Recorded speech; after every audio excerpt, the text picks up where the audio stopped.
Hello, welcome to another video.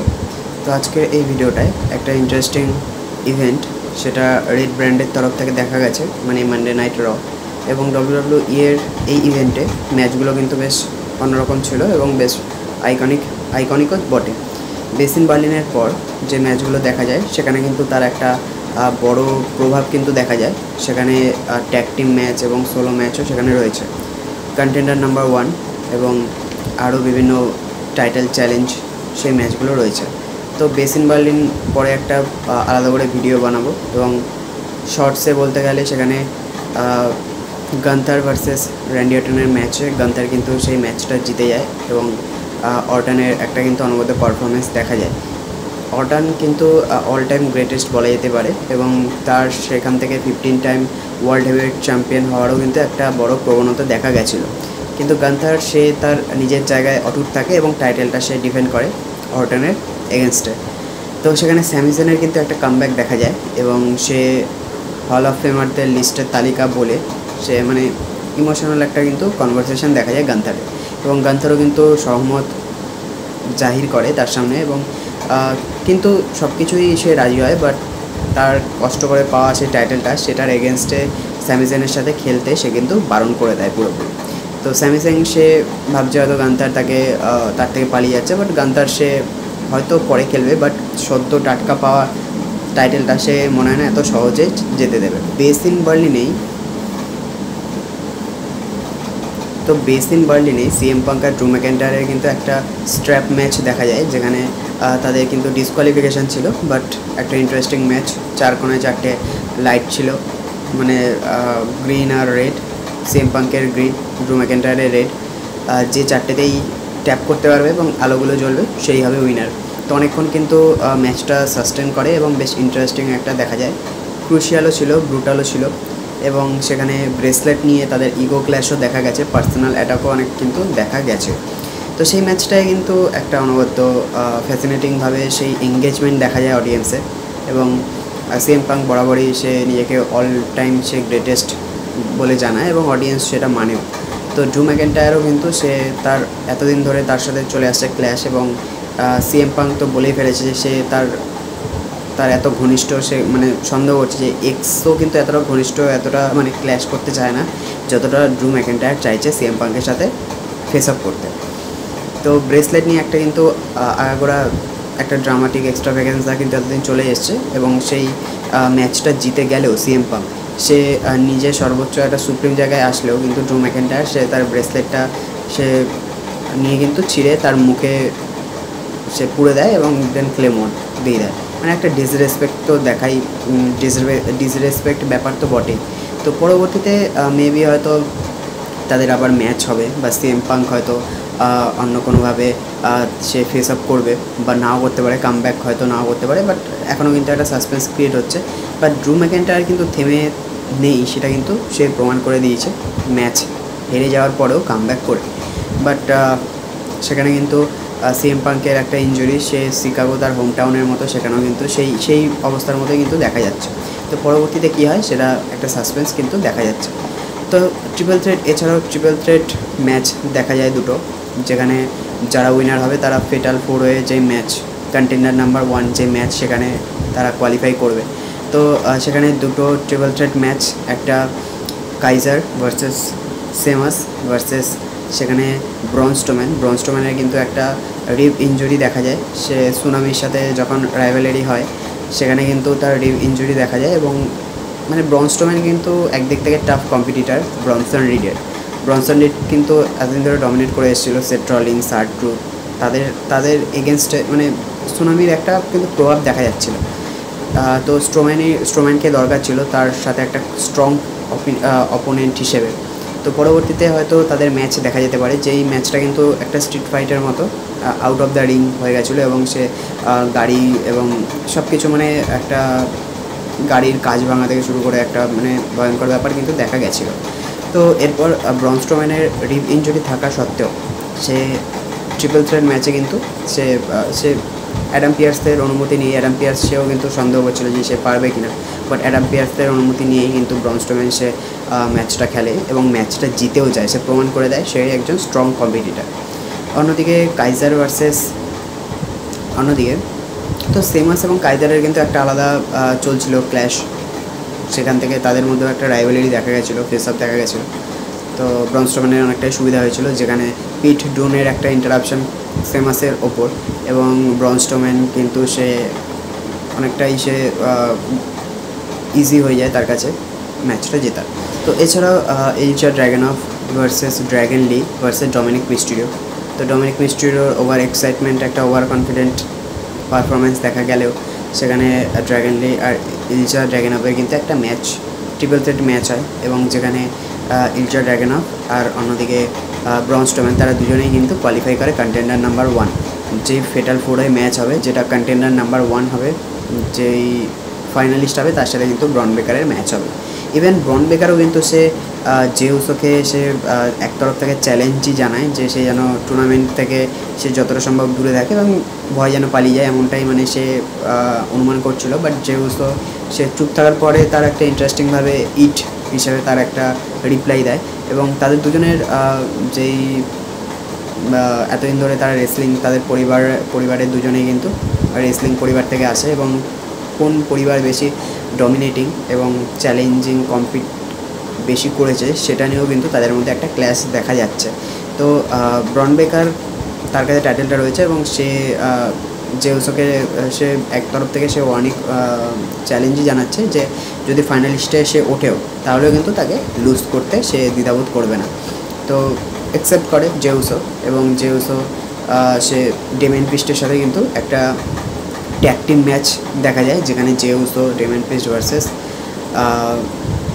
ফিন বেলার আর JD Macduff.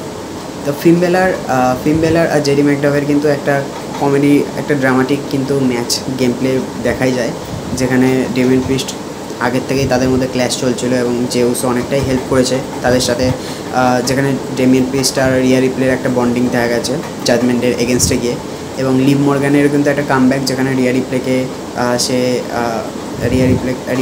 সে কিন্তু একটা ডমিনেট এবং ইনজিওরও করে। তো ইমোশনালি কিন্তু অনেকটাই হার্ট হয় রিয়া রিপ্লে।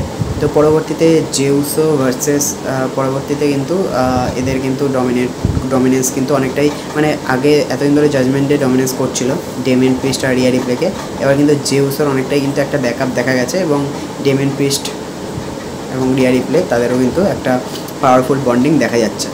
তো পরবর্তীতে এদের কিন্তু একটা ম্যাচ হওয়ার সম্ভাবনা রয়েছে। তো এছাড়াও জেলিনা ভেগা ভার্সেস সাইনা ভেসলের একটা ম্যাচ হয়, যেখানে কিন্তু জেলিনা ভেগার ওপর পিওর ফিউশন, সাইনা ভেসলের টিমের কিন্তু একটা ডমিনেন্স দেখা যায়। তো জেলিনা ভেগা এবং পিওর ফিউশনের এগেনস্টে একটা ম্যাচ হয়, obviously Shayna Baszler versus Zelina Vega, but সেখানে পিওর ফিউশনেরও কিন্তু একটা ডমিনেন্স দেখা যায় ম্যাচের পর, এবং সেখানে কিন্তু ব্যাকআপ হিসেবে লায়রা ভ্যালকেরিয়া তার একটা কামব্যাক দেখা যায়, এবং 2 ভার্সেস 3 সেখানে ডমিনেন্স কিন্তু দেখা যায় পিওর ফিউশনের। এবং পরবর্তীতে কিন্তু লায়রা ভ্যালকেরিয়া এবং জেলিনা ভেগা তাদের একটা বন্ডিং, এবং লায়রা ভ্যালকেরিয়া প্রতিবারই সে একজন সেভিয়ার হিসেবে দেখা গেছে, যেখানে বেকি লিঞ্চ যখন ছিল তখনও তার ক্ষেত্রে দেখা গেছিলো, এবং তার কিন্তু একটা হিরোইটিক ব্যাপার কিন্তু দেখা যাচ্ছে প্রতিবারের মতোই। তো পরবর্তীতে পিওর ফিউশনকে কি কেউ ডিফিট করতে পারবে, বা এরা কি পারবে Lyra Valkyria versus Zelina Vega, Lyra Valkyria Zelina Vega তাদের বন্ডিংটা কি টক্কর দিতে পারবে, সেটাই এখন দেখার একটা সাসপেন্স তৈরি করে এসছে।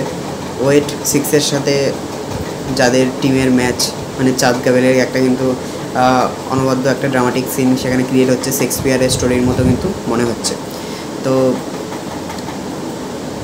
চাঁদ গাবেলের কিন্তু অনেক ভূমিকা রয়েছে, সেখানে মিক্স ট্যাগ টিম ম্যাচ হচ্ছে তারই পুরনো টিমের সাথে নতুন টিমের, সেখানে ইভি নীল আর ক্রিড ব্রাদার্সের এগেনস্টে সেখানে ওটিস এবং টোজামা, আকিরা আর হচ্ছে ম্যাক্সিম, এদের কিন্তু একটা 6% ট্যাগ টিম ম্যাচ কিন্তু দেখা গেছে।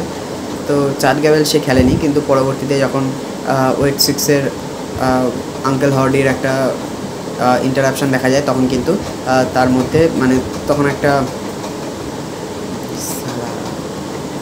তো আঙ্কেল হার্ডির সাথে চাঁদ গাবেলের কিন্তু অনেকদিন ধরেই একটা ক্ল্যাশ চলছিল, সেখানে পরবর্তীতে কিন্তু তাদের সাথে ম্যাচও কিন্তু দেখা যাবে। তো কন্টেন্ডার নাম্বার 1 যে ম্যাচটা হবে ফেটাল 4-ওয়ে, সেখানে জেউসো ইলজা ড্রাগনভ ভার্সেস পিট ডুন আর চলে যায় কিন্তু ব্রন স্ট্রোম্যান। তো এদের মধ্যে যে উইনার হবে সেই কিন্তু পরবর্তীতে ব্রন বেকারের সাথে তার টাইটেল ম্যাচটা কিন্তু তাদের অপোনেন্ট হিসেবে তারা দেখতে পাওয়া যাবে। তো ফেটাল 4-ওয়ের ম্যাচ থেকে যে উইনার হবে তার সাথে কিন্তু ব্রন বেকারের চ্যাম্পিয়নশিপ ম্যাচ হবে এবং সেই যে উইনার হবে সেই পাবে টাইটেল। তো ফেটাল 4-ওয়ের যে ম্যাচটা সেখানে পিট ডুন, জে উসো, ব্রন স্ট্রোম্যান এবং চলে যায় তার সাথে ইলজা ড্রাগনভ। তো এদের 4 জনের ম্যাচ হবে এবং যে ফেটাল 4-ওয়ে এই ম্যাচে যে উইনার হবে সেই কিন্তু পরবর্তীতে ব্রন বেকারের সাথে টাইটেল ম্যাচের জন্য চ্যালেঞ্জ জানাবে এবং একটা কিন্তু ধামাকেদার ম্যাচ দেখতে পাওয়া যাবে। তো ড্যামেজ কন্ট্রোল ভার্সেস আনহলি ইউনিয়নের একটা কিন্তু ম্যাচ দেখা যায় যেখানে ট্যাগ চ্যাম্পিয়ন বিয়াঙ্কা বেলার আর জেড তারাও কিন্তু উপস্থিত ছিল এবং ম্যাচটা ফুললি এনজয় করছিল। তো আলবা ফায়ার আর ইজলাডন, আনহলি ইউনিয়ন অনেকদিন ধরেই তাদের কাছে ছিল টাইটেলটা এবং তাদের কিন্তু একটা ইন্টারেস্টিং লেভেল আপ জার্নি কিন্তু দেখা গেছে এবং ইউএসকাই তাদের ড্যামেজ কন্ট্রোলেও কিন্তু অপোনেন্ট হিসাবে তারা নেক লেভেলে কম্পিট করেছে এবং ইউএসকাইয়েরও কিন্তু সে একাই কাঁপাচ্ছিল বলতে গেলে এবং পরবর্তীতে কিন্তু তাদের ডমিনেন্স একটা দেখা যায়। বাট আনফর্চুনেটলি বা ফর্চুনেটলি আনহলি টিম তারা কিন্তু জিতে যায় ম্যাচটা এবং তারা পরবর্তীতে বেসিক্যালি এটা কন্টেন্ডার নাম্বার 1 ম্যাচ ছিল এবং তারা জিতে গিয়ে সুযোগ পেয়ে যায় চ্যালেঞ্জ জানাতে জেড কারগিল আর পাওয়ার যে ট্যাগ টিম চ্যাম্পিয়নকে চ্যালেঞ্জ জানাতে। তো পরবর্তীতে ইউএসকাই এবং ড্যামেজ কন্ট্রোল যেহেতু ট্যাগ চ্যাম্পিয়নের সাথে একটা ক্ল্যাশে কিন্তু দেখা গেছে যে তাদের মধ্যে একটা ক্ল্যাশ হচ্ছে। তো পরবর্তীতে এদেরও কিন্তু ম্যাচ হতে পারে, সেখানে তাদেরও কিন্তু একটা পসিবিলিটিস রয়েছে। তো আলবা ফায়ার আর ইজলাডন তারা কি পারবে পুনরায় চ্যাম্পিয়নশিপ টাইটেলটা ফিরিয়ে নিতে, সেটাই এখন দেখার। তো গান্থার অ্যাজ দ্য চ্যাম্পিয়ন হিসেবে তার কিন্তু কনফিডেন্স অনেকটাই লেভেল আপ দেখা যাচ্ছে। অবভিয়াসলি গর্ব করারই মতো, কারণ সে ডিফিট করেছে the greatest of all time Randy অর্টনকে এবং যে 14 টাইম ওয়ার্ল্ড হেভিওয়েট চ্যাম্পিয়ন এবং এটা যদি জিততো তাহলে 15 টাইম হতো। বাট গান্থার সে কিন্তু ডিফেন্ড করে এবং অর্টনের ফুল পোটেনশিয়াল ম্যাচ থাকা সত্ত্বেও তাদের দুজনের গান্থার সে কিন্তু জিতে নেয় ম্যাচটা এবং পরবর্তীতে সে কিন্তু সে রুল করছে এতদিন ধরে এবং স্যামি জেনেরও কিন্তু একটা ইচ্ছা হয়েছে এবং সে কিন্তু ইন্টারাপ্ট করে, চ্যালেঞ্জ জানায়, বাট গান্থার কিন্তু ডাইরেক্টলি নো বলে দেয়। তো পরবর্তীতে মেবি স্যামি জেন সে বলছে যে সে চ্যালেঞ্জ জানাতে ভয় পাচ্ছে কারণ ডিফিট করে দিয়েছিল একবার রেসেলমেনিয়াতে গান্থার ভার্সেস স্যামি জেনের যে ইন্টারকন্টিনেন্টাল ম্যাচটা হয়েছিল সেটাই কিন্তু ডিফিট করে দিয়েছিল। তো সেই জন্য মেবি গান্থার সে চাইছে ম্যাচটা অ্যাভয়েড করতে চাইছে, বাট পরবর্তীতে হয়তো তাদের ম্যাচ দেখা গেল যেতে পারে।